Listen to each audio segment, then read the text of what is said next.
Bonjour à toutes et à tous et bienvenue. Si vous êtes ici avec Formation Online, c'est que vous vous préparez pour le BTS NDRC. Aujourd'hui, on va s'attaquer à une compétence absolument centrale pour votre futur métier, comment on fait pour créer et surtout pour entretenir une vraie relation client. Mais à distance, c'est vraiment ce qui va faire la différence dans votre carrière, alors on y va. Alors, on peut se poser la question, pourquoi est-ce que cette compétence est devenue si importante, si cruciale ? Eh bien, la réponse est assez simple en fait. De nos jours, le succès d'une entreprise, il se joue de plus en plus souvent derrière un écran ou au bout d'un fil. La qualité de cette interaction à distance, ce n'est plus du tout une option. Non, c'est le principal terrain de jeu. Et c'est précisément là que vous allez entrer en scène.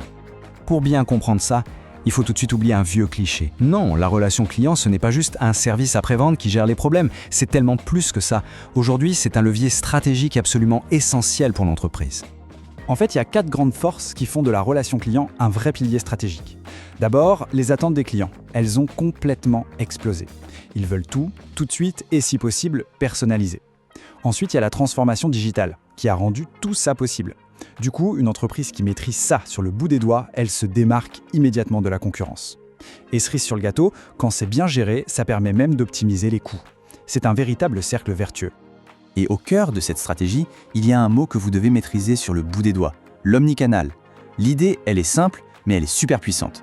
Ça veut dire que peu importe si le client passe du chat au téléphone, puis en magasin, son expérience doit rester parfaitement fluide, sans la moindre rupture. C'est ça la clé d'un parcours client réussi aujourd'hui. Et pour que ça marche, il faut un carburant essentiel, la data client. Toutes les informations qu'on collecte sur le client, généralement dans un outil qu'on appelle un CRM, eh bien, elles servent à personnaliser chaque interaction. C'est grâce à ça qu'on passe d'un contact un peu standard à une conversation vraiment pertinente et sur mesure. Bon, maintenant qu'on a vu le pourquoi, on va explorer un peu le où. Parce que chaque conversation que vous aurez avec un client, elle se déroule dans un écosystème assez complexe. Et pour bien communiquer, il faut d'abord bien comprendre le terrain de jeu. Ce qui est passionnant, c'est de réaliser que chaque discussion se joue en fait sur 5 niveaux en même temps. Vous représentez la marque, c'est le contexte institutionnel. Vous parlez à une personne unique, c'est le relationnel.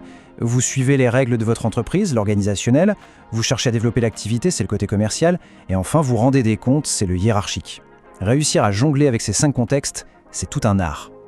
Pour communiquer, il faut aussi penser au rythme. Il y a d'un côté le temps réel, ce qu'on appelle le synchrone, le téléphone, le chat, c'est parfait pour l'urgence, pour un dialogue direct.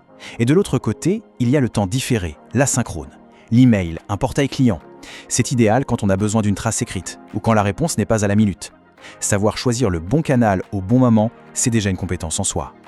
Ok, on a posé le cadre, maintenant on va plonger dans le concret, dans les techniques qui vont faire de vous des communicateurs d'exception. On passe au comment on fait. La compétence numéro 1, la base de tout, c'est l'écoute active. Et attention, ça va bien au-delà de juste entendre ce que la personne dit. C'est chercher à comprendre ce qu'il y a vraiment derrière les mots. Le secret, c'est simple. On reformule ce que le client dit pour être sûr d'avoir bien compris. On pose des questions ouvertes pour l'aider à s'exprimer. Et surtout, on montre de l'empathie. C'est ça qui crée un vrai lien de confiance. Et pour comprendre ce qui motive vraiment un client au fond de lui, il existe un outil génial, la méthode SONCAS. Chaque lettre, c'est un levier psychologique. Est-ce que le client recherche avant tout la sécurité, l'orgueil, la nouveauté ?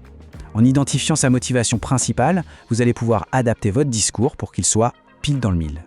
Savoir bien communiquer, c'est une chose. Savoir le faire quand la situation devient un peu tendue, là, c'est autre chose. C'est vraiment dans ces moments-là qu'on reconnaît les vrais professionnels. Mettez-vous en situation. Un client vous lance ça, de but en blanc. C'est direct, c'est un peu sec. Le premier réflexe, ce serait quoi ? De se défendre, de paniquer, de contre-argumenter ? Surtout pas. La bonne approche, c'est d'appliquer une méthode. Et cette méthode, c'est la méthode CRAC. C'est un acronyme tout simple pour un processus en 4 étapes. Le piège à éviter, c'est de vouloir répondre tout de suite. Non. D'abord, on creuse. Ensuite, on reformule pour être sûr. C'est seulement à ce moment-là qu'on argumente. Et à la toute fin, on contrôle pour vérifier que le client est convaincu. Et j'insiste vraiment là-dessus. L'étape la plus importante, c'est la première. Ne jamais se jeter sur l'argumentation.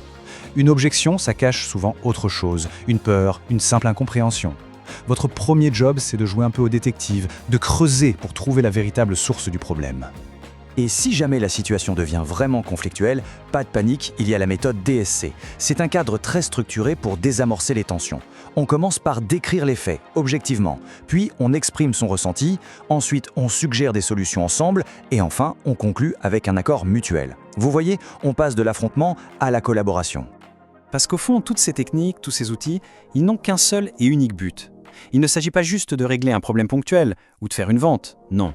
Le véritable objectif, le Graal, c'est de bâtir une relation qui dure. Et la fidélisation, c'est comme une maison. Ça repose sur 4 piliers solides. Tout commence par une solution vraiment personnalisée. Mais ça ne s'arrête pas là. On assure un suivi proactif. On ne l'oublie pas dans la nature. Chaque contact est une chance de créer une expérience positive qui, brique par brique, va construire une confiance solide. C'est ça le processus qui transforme un client content en un client fidèle. Alors pour finir, je vous laisse avec cette question. Gardez-la en tête tout au long de votre BTS NDRC. Chaque appel, chaque email, chaque chat est une opportunité. Alors demandez-vous, laquelle de ces interactions aura l'impact nécessaire pour non seulement satisfaire un client, mais pour en faire un véritable ambassadeur de la marque? La réponse, eh bien, elle est entre vos mains.